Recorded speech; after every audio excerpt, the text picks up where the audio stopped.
What's up, everybody? Welcome back. For your comedy viewing entertainment, I'm about to fight the four kings here shortly. First, I'm going to get Spear in the Mouth Blobface here out of the way and his Darkwraith buddies. Grab that Titanite chunk that I know is sitting there in a chest in that back corner. But first, I got to clear these guys out. This blob guy, he won't respawn. So when I inevitably die on the four kings here, I can basically shortcut back through this area. That's one good thing about it. Even though there's not really a nearby bonfire, you have to go all the way back up to Firelink. It's the closest one.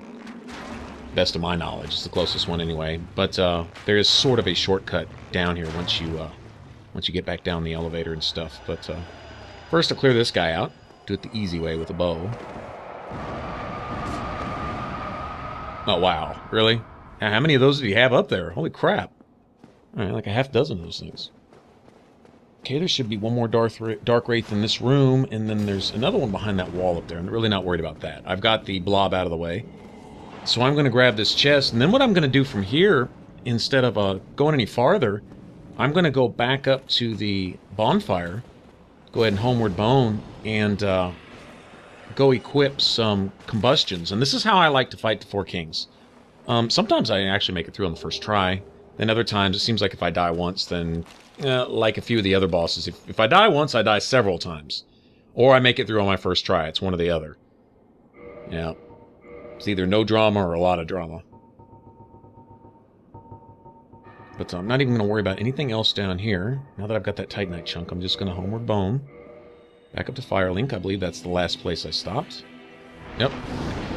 And equip combustions. They're the fastest casting pyromancies. Okay, 2 of those. Actually, I normally like a great combustion and then a regular combustion. Kind of extend the fight a little bit, but the great combustions admittedly do a lot more damage, and sometimes getting that first king out of the way decides the fight. If the second and third and maybe even fourth king pop up while you're still trying to fight the first one, usually the fight's over for me right there, because I can't watch my back and both sides and try to deal with the idiot that's right there in front of me. That's when, yeah, I get overwhelmed real quick, because each one of the kings is going to carry a sword that's about 7,000 feet long. Alright, but here we go. Now that the water's down, we can just... hop off to the right over here, and it's essentially a shortcut straight to the Four Kings door, basically.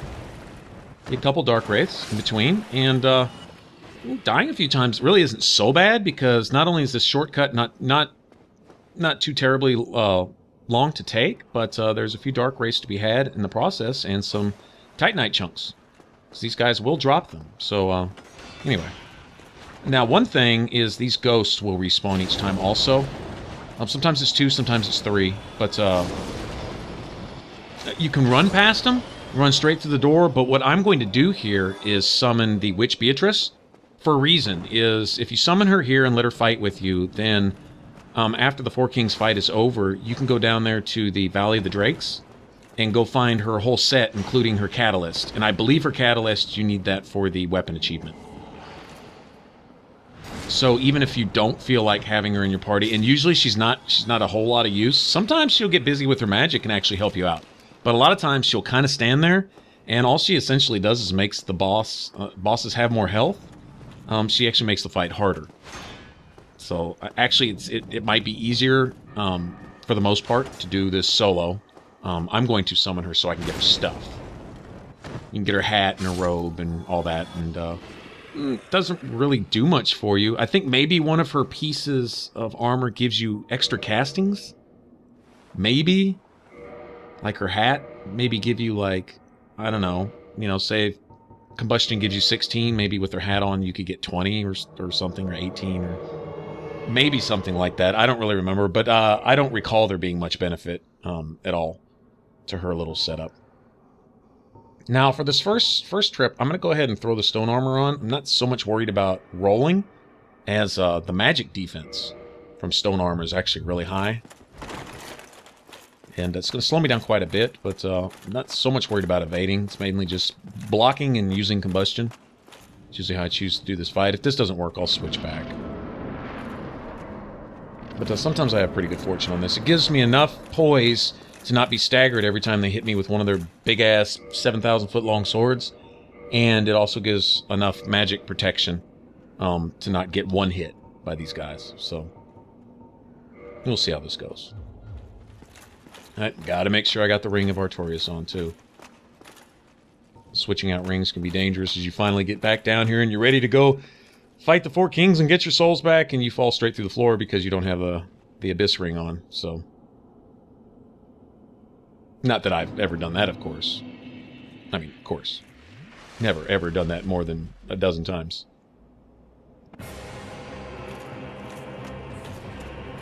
And here we go, and to me, the key to this fight, regardless of how you choose to tackle it, is getting this guy down as fast as possible before the second and, like I say, third, fourth, whatever spawn.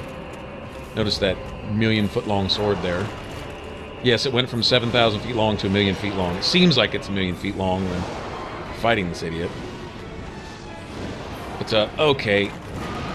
That right there is brutal, man. Man, that's brutal. And maybe being able to evade would be nice, honestly. And see, Beatrice really isn't doing anything on this fight.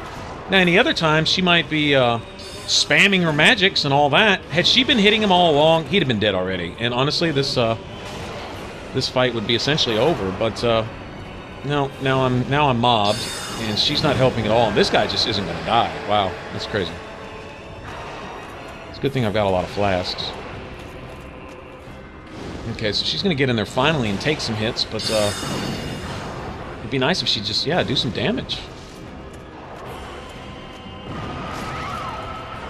Honestly, I thought I rolled well, but slow rolling gives you, like, no invincibility frames whatsoever. I mean, it's like 10 or something, unless you time it absolutely perfectly. Yeah, I think that kind of has some, like, damage over time effect, too. I don't think that's just like a one-hit deal. I think it carries over with a fast roll and, you know, a full half second of invincibility frames. You could probably get through that magic blast, but yeah, I'm gonna go ahead and just say forget that stone armor crap, and I'm just gonna move around all nimble like. Hope that I can get away with it here.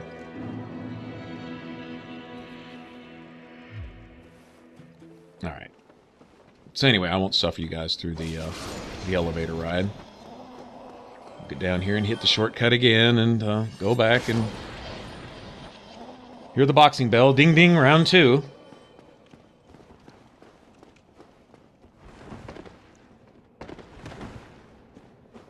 Like I say, you know, even if you die a few times on this, taking the shortcut, I mean, you know, each time you kill one of these guys right here, you get a chance at a Titanite chunk, and that's really not a bad deal. Essentially a good way to come down and farm Titanite chunks, especially if you're trying to get your weapon to like plus 15 or something. Speaking of plus 15, I need to remember to come down here and get the very large ember. I did point out in the last video where the stairs are to go up and get it, so even if I fail to or forget to do that video, you can go back there and refer to it. It's the same little passageway in that first main room where you fight the first blob with the spear that comes out of his mouth. There's a small doorway. There's a humanity near it, by the way. There's a small doorway that leads to an elevator that goes up to the very beginning of this area, that very first ghost room on the other side of that narrow bridge. There's a little side set of stairs that leads to a series of ledges that eventually lead to the chest that the large fire ember is on. And if you follow out all those ledges, you wouldn't have any problem finding it. It's pretty linear. It's not like, you know, a maze or anything that you have to go through. If any of you guys are looking for that, that's where it is. Like I said, I'll try to remember to do a short video on it. It doesn't take a minute to get there now, especially now that the water's down and I've got the shortcut open.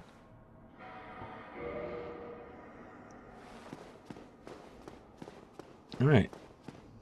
Now, I'm not lying. I'd seriously prefer not to bring her along. Like I say, she's coming across as pretty useless, and that's not all the time. Sometimes she'll actually give you a lot of help. I mean, she will help you rape the crap out of that first king, and then after that, you're kind of just standing around there. You got time to dance and make gestures and live the good life and wait for the next guy to pop up. And if you can get that first one down quick, the rest of them usually come easy. They really do. But if, like I say, you saw the next ones were able to spawn before I could knock down the first one, and eventually I got overwhelmed. So it doesn't look like this guy's going to be able to show, so let's go ahead and go.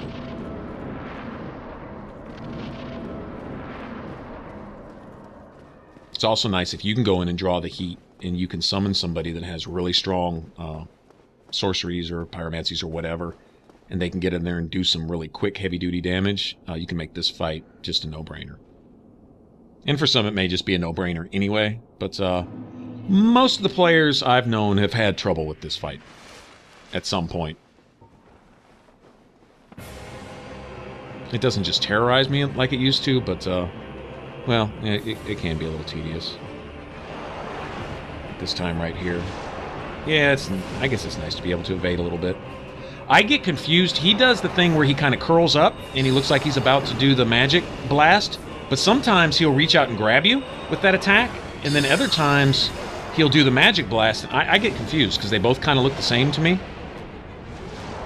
My first knee-jerk reaction is to just immediately evade, and their timing. They require some timing to avoid those attacks, and yeah, I usually don't get them right. All right, well, we got that guy. That's looking hopeful. My health's full. Beatrice is standing so far back that she can't hit anybody. Alright. Avoided that. At least Beatrice has pretty good magic defense. That didn't affect her much at all. What's this guy doing? Oh, he's going to back up so he can do his little ranged attack. Okay, that's pretty cheap. Okay, that's the one where he grabs you. Okay, he does a spin. Okay, well, okay, so there's kind of a tell.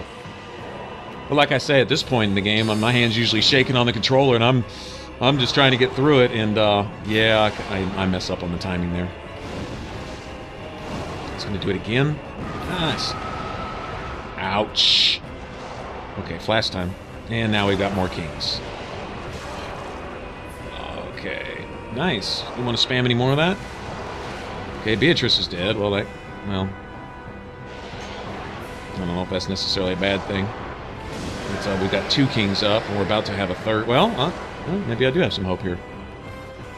Nice. Suck on that. And that. Wow, okay. I'd say my bad. I don't know. I thought that was a good roll that time, to tell you the truth. But,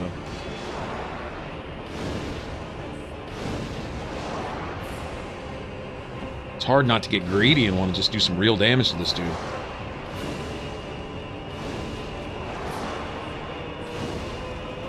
He's just not going to die. Holy crap. Ouch. Wow, too much AoE. Oh, wow. Okay. Alright.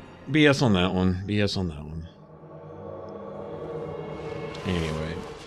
Like I said, I won't suffer you guys through the rest of that. We've seen the elevator ride and the shortcut. I don't need to watch that anymore. This video's stretching along as it is. Sorry, guys. Epic fail. Not that they're not decent fights, though. I mean, I'm not just... It's not a one-hitter quitter. Go in there and get insta-killed. At least I'm putting up somewhat of a fight, right? Right? A little bit? Anybody? No? Alright, never mind.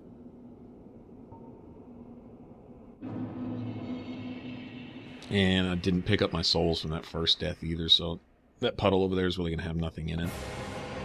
I'm not really even worried about it. Okay, how's Beatrice already hurt? What'd she do, hit a ledge on the way down or something? Kinda sucks. Not this time, punk. 500, that's not bad.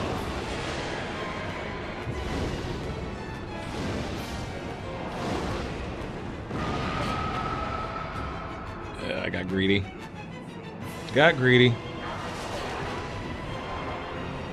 Screw you and your million-foot-long sword. Seriously, bastard. Yeah, suck on that. Okay, drink a flask. You got more than like 2 casts on your sorceries, girl. Just do your thing. Seriously. Can I get a little help here? Just a little?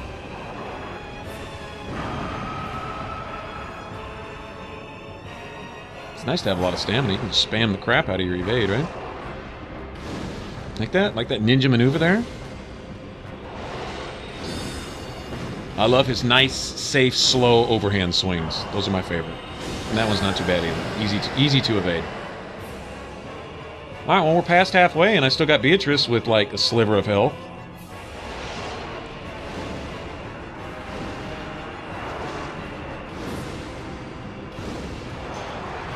And this is why I like having a regular combustion here, for the extra casts, but it'd be nice to be doing just a little bit more damage.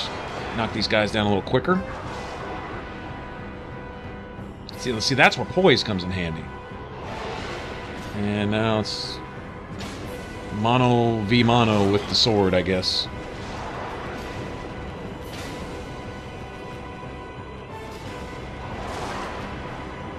Ouch.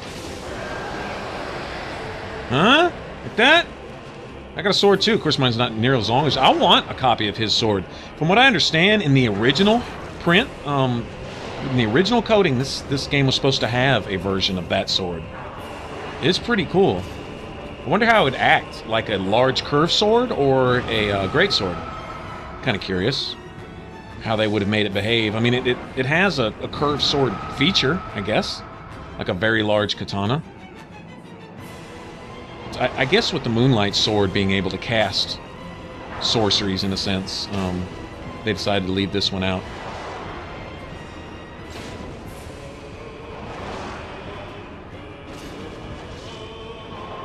No, he's going to grab me.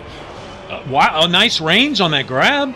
I honestly didn't realize he could travel 7,000 yards with that grab. I really didn't know that. Okay, well, nice to know. Don't even bother trying to evade it, because wherever you're at on the map, he can get you with it anyway, I guess.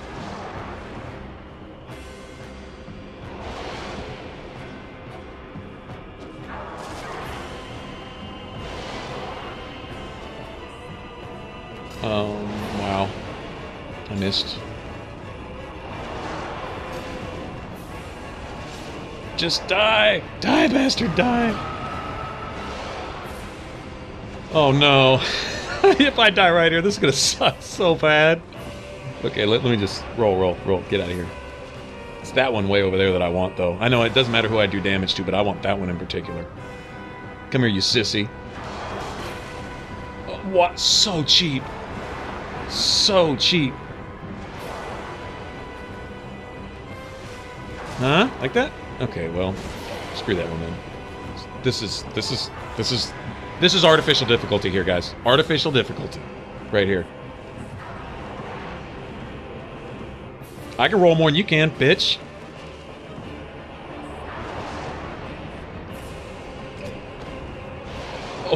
Oh, wow! This is so cheap! Oh, man. Every curse word in the possible world in your mama's face. Right there. You like that? Like that? Yeah, we'll holler at you. Wow. Screw you. Shouldn't have ever existed in the first place. Okay. Alright, rant over.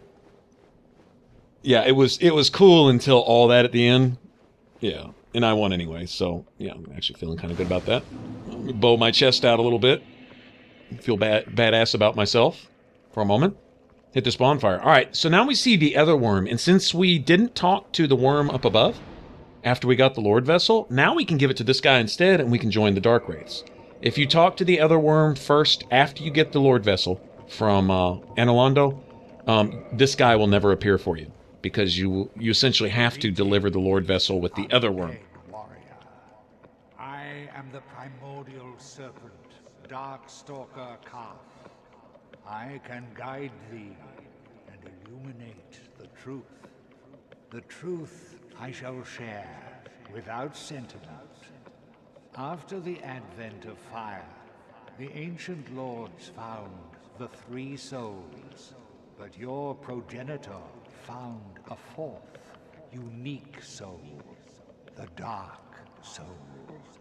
Your ancestor claimed the Dark Soul and waited for fire to subside. And soon the flames did fade, and only dark remained. Thus began the Age of Men, the Age of Dark. However, Lord Gwyn trembled at the dark, clinging to his Age of Fire and in dire fear of humans, and the Dark Lord who would one day be born amongst them. Lord Gwyn resisted the course of nature by sacrificing himself to link the fire and commanding his children to shepherd the humans. Gwyn has blurred your past to prevent the birth of the Dark Lord. I am the primordial serpent. I seek to right the wrongs of the past, to discover our true Lord. But the other serpent, Frampt, lost his sense and befriended Lord Gwyn. Undead warrior, we stand at a crossroads. Only I know the truth about your fate. You must destroy the fading Lord Gwyn, who has coddled fire and resisted nature, and become the fourth Lord, so that you may usher in an Age of Dark. Very well. I shall now guide you to Gwyn's prison. Be still, and trust thine flesh to me.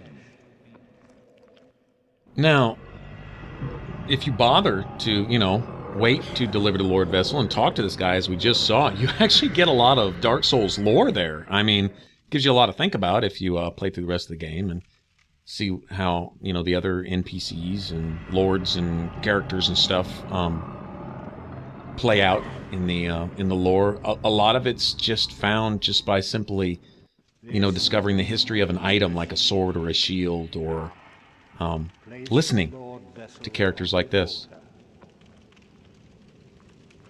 But you get the sense that this guy's actually telling you the truth, and he's, I guess, supposed to be dark or bad, but he's actually good, and the good is actually bad, but there's like a lot of gray area in between, and interesting.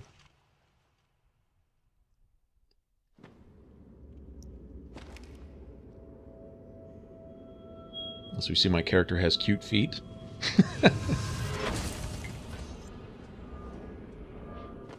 And I've been toting that thing around. I got big-ass pockets. Holy crap. That's awesome.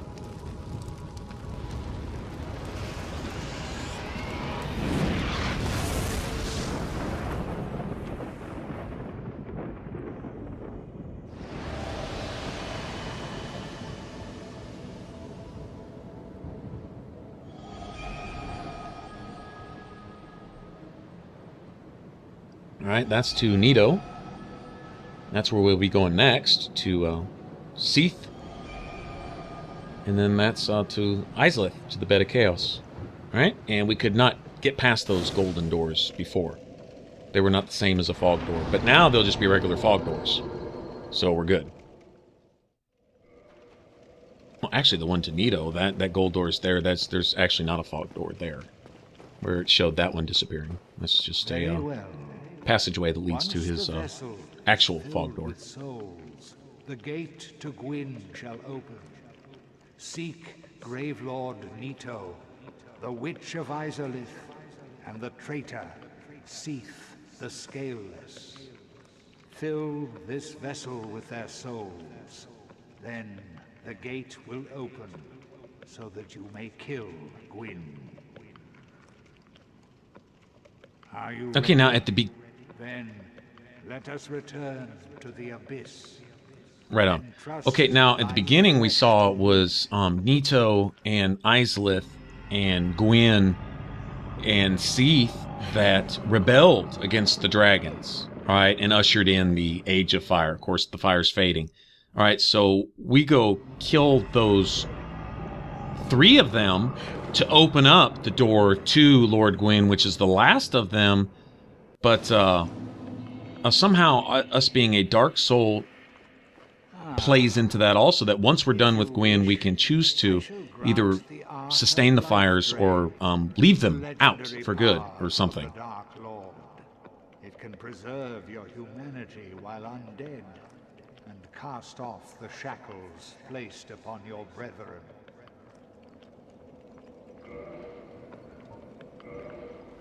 And here we go. This is the Darkwraith Covenant. Now, I believe it's 30 or 50 humanity to get the Darkwraith armor and the sword, which is probably what most players are after. It's only like 10 to get the Red Eye Orb, which is, it's like a cracked Red Eye Orb, but you can use it forever. It never goes away. It's not like a consumable. It's an actual item you can use infinitely. And then, let's see. You know, it may be 50 for the Wraith armor, and then 20 for the Dark Hand, and then 10 for the Red Eye Orb, or 10 for the Dark Hand and 20 for the Red Eye Orb. I don't remember, but it's somewhere in the range of 50 humanity to get all the rewards. And then at some point, I think it's around 60 to 80 humanity, he doesn't accept anymore. And basically, you reach rank, whatever it is, 3 or whatever, and you're maxed out, and kind of gives you a congratulations, and you don't have to worry about it. I think the only real benefit to ranking up is that it gives your Dark Hand... It either allows you to pull more humanity from your victims, or it gives the shield that it creates. It creates kind of like a black and red swirling, glowing shield type deal. That's not necessarily overly effective, but it's like a weightless shield, essentially. But I think it makes it a little more effective. I may be wrong about that. But anyway. I pray that through you, her wish will be granted. Have you heard of Seath the Scaleless? In legend, he turned against the ancient dragons. He became Lord Gwyn's confidant, was granted dukedom, and was allowed to pursue his research. At the Regal Archives, he immersed himself in research on scales of immortality, the one thing that he did not have. But his very research drove him mad. The Archives became a dungeon, a place for sinister experiments. Now, nobody dares even approach the Duke's forbidden archives. It looms over this land high atop the mountain. But I should warn against even an approach. Alright, this little backstory into Seath, what he's doing up there now. And that's where we'll be headed, alright? And so after this, if I don't remember to go get the very large ember, we will go up there and fight Seath and get our Moonlight Greatsword, which is what this build's all about, alright? And so, if you want to catch up on the rest of this Let's Play up to this point, click the top box. And if you want a full list of all my playlists for different games, click the bottom box. And if you want to support the Ninja Flips and subscribe, click that button right there over my head. All right, thanks for watching. I'll catch you guys in the next one. Bye-bye.